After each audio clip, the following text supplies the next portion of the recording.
Olá, tudo bem? A partir de agora começa mais um Universiência, um programa feito por TVs e instituições públicas de ensino superior nordestinas. Aqui a gente mostra a importância das produções científicas do Nordeste e como elas têm transformado a vida das pessoas. Vamos ver agora quais pesquisas iremos conhecer no programa de hoje. Pesquisadores da Universidade Federal do Vale do São Francisco, campus de Juazeiro, realizam estudos com fungos com o objetivo de combater distúrbios no cultivo da uva. Cientistas da Universidade Federal do Rio Grande do Norte, em parceria com o Instituto Santos Dumont, desenvolvem um projeto de realidade virtual para auxiliar pessoas com lesão medular a manejar cadeira de rodas motorizada. Veja também, uma pesquisa desenvolvida por cientistas da Universidade Federal do Ceará tenta entender a participação da agricultura familiar dentro da central de abastecimento do estado. E ainda, em comemoração aos 5 anos do Universiência, nós vamos revisitar uma pesquisa da Universidade Estadual do Piauí, que desenvolveu um creme à base da folha de caju para aliviar dores de tendinite. Tudo isso e muito mais você confere agora no Universiência.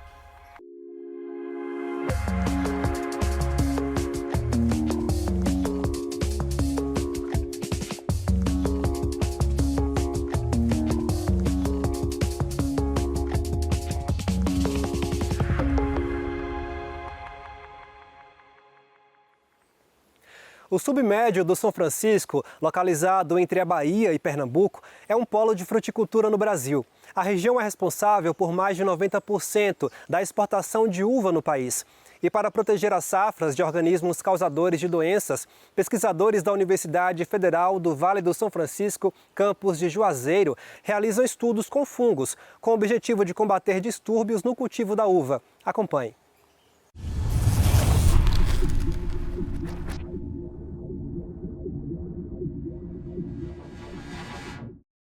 Das cavernas de Goiás ao Laboratório de Microbiologia da Universidade Federal do Vale do São Francisco. Esse é o caminho percorrido por fungos para o desenvolvimento de uma pesquisa. O estudo é resultado da parceria entre a Univasf e a Universidade Federal de Goiás e pode ajudar os produtores de uva da região a reduzirem as doenças que causam a perda da safra e o uso de agrotóxicos. Segundo uma pesquisa feita pela Embrapa sobre o manejo de fungo, esses organismos se adaptam às diversas condições ambientais e se espalham de forma rápida. A pesquisa desenvolvida pelo aluno de Ciências Biológicas da Univasf, Daniel Farias, com orientação da professora doutora Virgínia Svedesi, tem como objetivo estudar o fungo Olasio diploidea, uma espécie causadora de doença nas plantas, também chamado de fitopatógeno.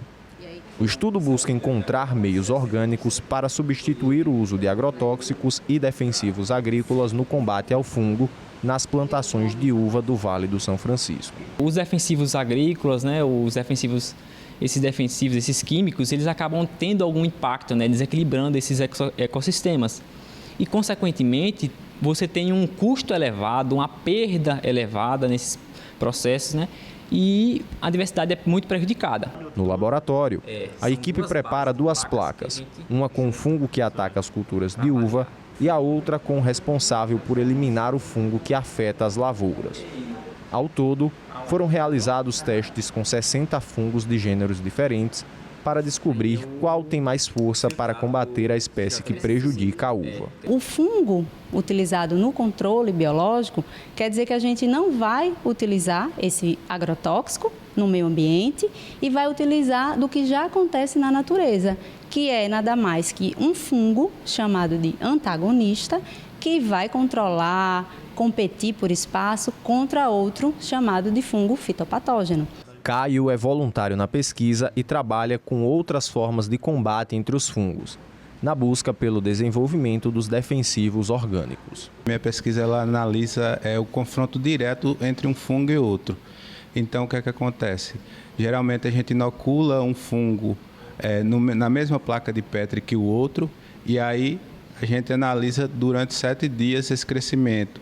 E um fungo ele vai crescer em direção ao outro, eles são inoculados em posições opostas. E aí um cresce em direção ao outro. E aí quando eles entram em contato, eles podem estar ali competindo entre eles. Os resultados encontrados até o momento são superiores a 60% de inibição do fungo fitopatógeno. que, aliado ao sistema imunológico da planta, pode combater o fungo causador de doença nas uvas. Ele vai conseguir inibir ali a progressão da infecção fúngica na fruta ou na hortaliça.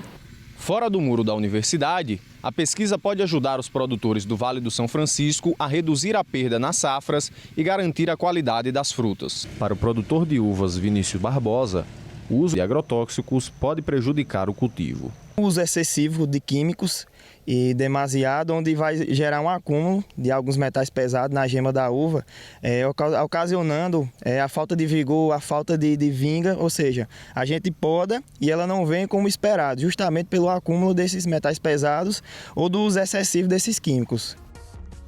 No próximo bloco você vai conhecer um jogo de realidade virtual que auxilia pessoas tetraplégicas a manejar cadeira de rodas motorizada. O intervalo é rápido, a gente volta já já.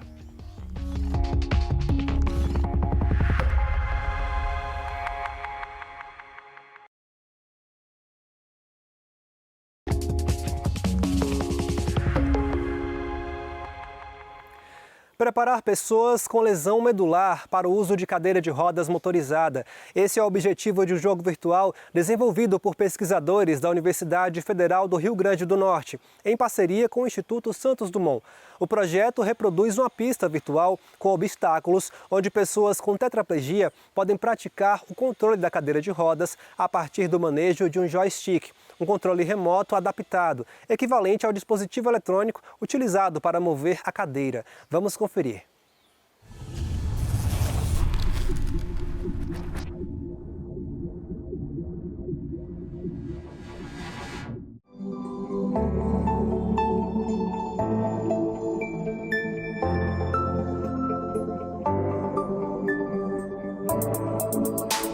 Um jogo de realidade virtual reproduz uma pista com obstáculos, em que pessoas com tetraplegia podem praticar o controle da cadeira de rodas a partir do manejo de um controle remoto adaptado, equivalente ao dispositivo eletrônico utilizado para mover a cadeira. É uma coisa que vai impactar muito minha vida, porque quando tiver a cadeira motorizada, vai me ajudar muito a ter uma independência para me locomover e também está me ajudando muito com os movimentos da minha mão e do meu braço. O projeto, desenvolvido por pesquisadores do Instituto Santos Dumont, uma organização social vinculada ao Ministério da Educação, em parceria com a Universidade Federal do Rio Grande do Norte, busca preparar pessoas com lesão medular para o uso de cadeira de rodas motorizada.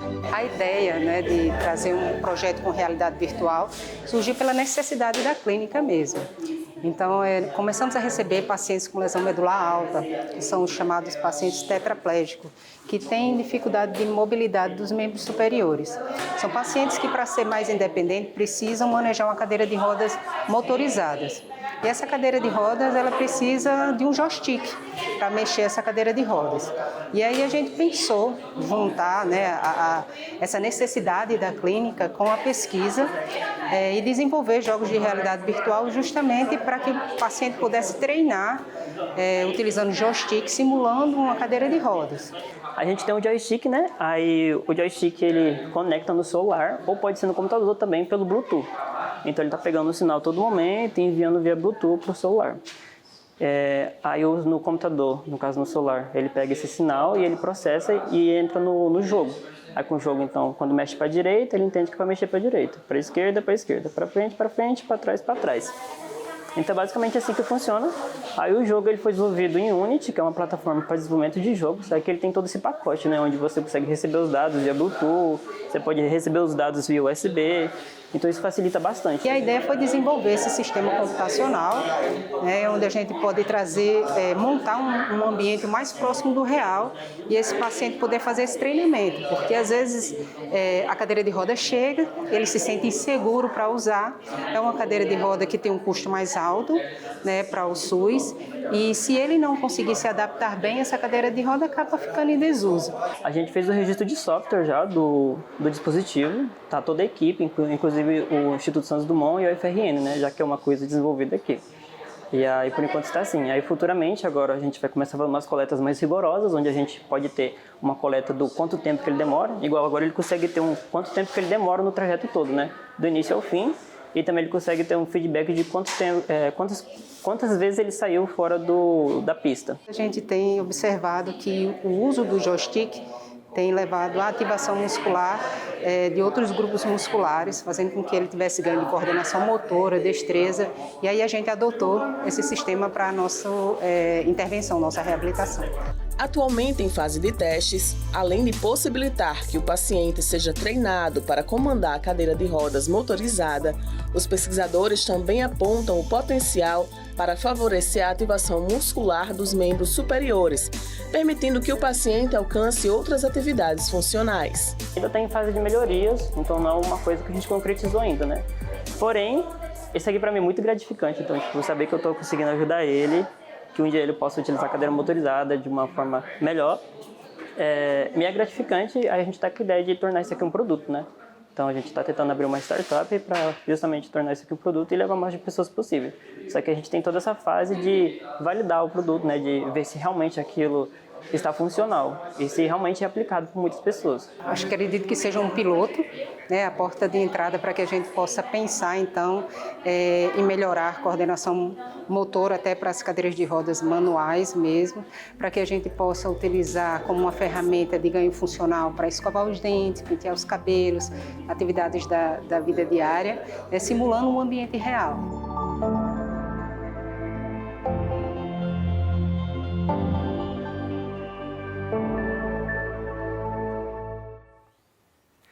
A Central de Abastecimento do Ceará atua como ponto fundamental na dinâmica de abastecimento de Fortaleza e da região metropolitana. Um estudo realizado na Universidade Federal do Ceará conseguiu identificar as origens dos principais produtos comercializados no local e também os desafios enfrentados pelas centrais de abastecimento. Agora, eles tentam entender a participação da agricultura familiar dentro da Ceasa. Acompanhe na reportagem a seguir.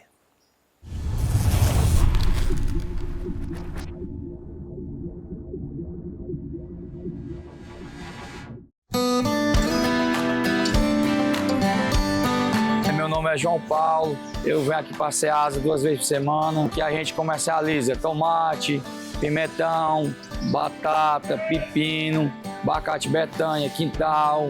Eu venho de Guaraciaba, Serra Grande, produzindo, comercializando. A gente produz com os parentes, com a família da gente, tem uma parceria com os amigos. Eu já só presto se tiver uma parceria, se não tiver, quando a coisa fica boa para todo mundo, porque quando só é bom para um, justamente não faz parte. Aqui na Ceasa nós temos 1.204 permissionários. Esses permissionários e outros que vêm de forma avulsa, eles comercializam 120 mil toneladas de alimentos por mês e 670 milhões de reais que é comercializado e circula aqui dentro da Ceasa. E em torno de 20 mil pessoas circulam aqui também nesse entreposto aqui de Maracanaú. Meu nome é Rebeca Carvalho, sou estudante do doutorado de Geografia. A gente busca entender um pouco sobre a relação da Ceasa com a agricultura familiar. Desde o mestrado, eu venho trabalhando essa temática, né? Então, no mestrado a gente encontrou pesquisamos 10 circuitos, né, de alimentos, 10 principais alimentos mais comercializados, incluindo banana, cenoura, cebola, hortifrutis, né, no caso, durante a pandemia, né, então tivemos esse desafio também na pesquisa, né, e aí a partir disso encontramos algumas lacunas, né, de pesquisa, como por exemplo, através desses dados, mensurar o quanto que é produzido pela agricultura familiar de fato, né? Porque nós temos aqui nas centrais de abastecimento diversos tipos de circuitos, né? Inclusive de empresas privadas também, nos galpões. Então, surgiu essa lacuna de pesquisa, né? E aí nós vamos aprofundar e adentrar isso dentro da minha tese. nós temos mais de uma central de abastecimento no contexto cearense, então a gente tem Tianguá, a gente tem mais de uma central de abastecimento, e aí ela vai pensar esse movimento, entendendo assim alguns gargalos, entendendo como que as políticas públicas elas têm atuado, como que os governos têm se preocupado em atender uma demanda que é do agricultor familiar, mas que obviamente recai diretamente em como as famílias estão se alimentando dessa produção, como que esse alimento tem chegado, o preço, né, os valores com os quais os produtores conseguem fazer com que esse alimento chegue e, sobretudo, pensando do ponto de vista da sustentabilidade e da qualidade alimentar. Será que a gente tem dado conta, por exemplo, do ponto de vista agroecológico, de uma agricultura familiar vinculada a essa produção de alimentos saudáveis? Será que a gente está tendo acesso em larga escala? Qual é o alcance dessa produção alimentar saudável? Nós queremos incentivar cada vez mais a participação da agricultura familiar. A SEASA é uma vinculada da Secretaria de Desenvolvimento Agrário, então a gente tem todo o interesse de trabalhar. Nós temos um galpão aqui destinado para a agricultura familiar. Isso vai estar linkado também com todo um processo de segurança alimentar e da venda de alimentos saudáveis aqui para a população do Ceará. A própria central de abastecimento também está nessa empreitada, né, de levantamento de dados mais precisos sobre a agricultura familiar. Conforme o diretor, e aí nós concordamos, né, há uma espécie de pulverização, né, dessa agricultura e, obviamente, outras camadas de discussão que envolveriam aí um montante maior de investimento, né, para que esse agricultor familiar ele fosse melhor assistido e, consequentemente, pudesse avançar na produção e, sobretudo, no que diz respeito à circulação, né, aos fluxos, a completude desses circuitos espaciais produtivos do ponto de vista dessa agricultura familiar. Ao final do doutorado, a gente espera contribuir com políticas públicas que possam melhorar o acesso desses produtores, né? Retornar ao objetivo principal da central de abastecimento, que é dar espaço para esses produtores da agricultura familiar e para os consumidores terem a certeza de onde vêm os seus alimentos, né? Vai contribuir com o mapeamento desses circuitos, tanto da economia superior, que é, no caso, supermercados e supermercados, quanto da inferior, que são para os feirantes, para as feiras agroecológicas e orgânicas, né? Atualmente, nós não temos como dizer quais produtos da central de abastecimento eles são orgânicos ou de base agroecológica, ou até mesmo não possuem uso de agrotóxicos, né? Então a gente, a partir da pesquisa, vai tentar levantar e mensurar alguns desses dados que também é do interesse dos consumidores. Do ponto de vista da geografia, a gente trata do circuito espacial produtivo, né? Então a gente se preocupa em pensar como que esse circuito superior ele funciona, o que ele atende, mas também como que esse circuito inferior ele se estabelece, né? Qual o alcance dele e, de fato, isso é o que nos vai dar a possibilidade de entender esse caminho, esse percurso que o alimento faz desde o momento inicial da sua produção até, de fato, o consumidor. E são consumidores diversos, né? Nós temos famílias de renda, uma renda mais significativa, mas nós temos também consumidores de renda, né? De uma renda inferior e que precisam ter acesso ao alimento saudável, né? A gente acredita que a agricultura familiar tem esse papel e possa ter esse alcance certamente, né? No próximo bloco, a gente segue revisitando pesquisas que fizeram a diferença no dia a dia das pessoas em celebração aos 5 anos de Univerciência. O nosso próximo destino é o estado do Piauí. O intervalo é rápido e a gente volta já já.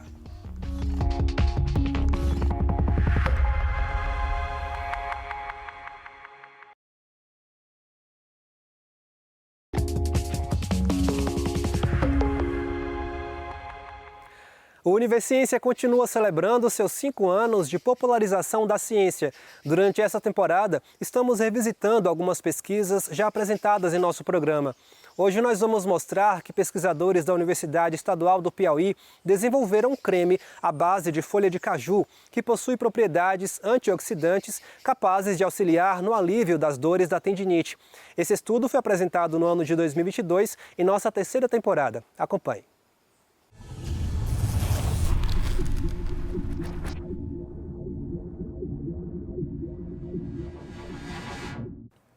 Nosso projeto começou no 2º semestre de 2020 e ele teve como objetivo desenvolver um creme que tivesse eficácia no tratamento, né, de tendinite, que é uma lesão do tendão, e que fosse de fácil acesso à comunidade. Então, Bem, A tendinite, ela vai ser uma inflamação nos tendões, que é uma estrutura que liga músculos e ossos. E ela acomete de forma por respostos repetitivos, é uma causa bem comum dentro da população. O creme trará soluções mais eficazes e com um curto período de tempo. É o que a gente busca, né? Além de ser um tratamento acessível, que a gente pretende ser de baixo custo, por conta das aquisições da folha ser de fácil acesso.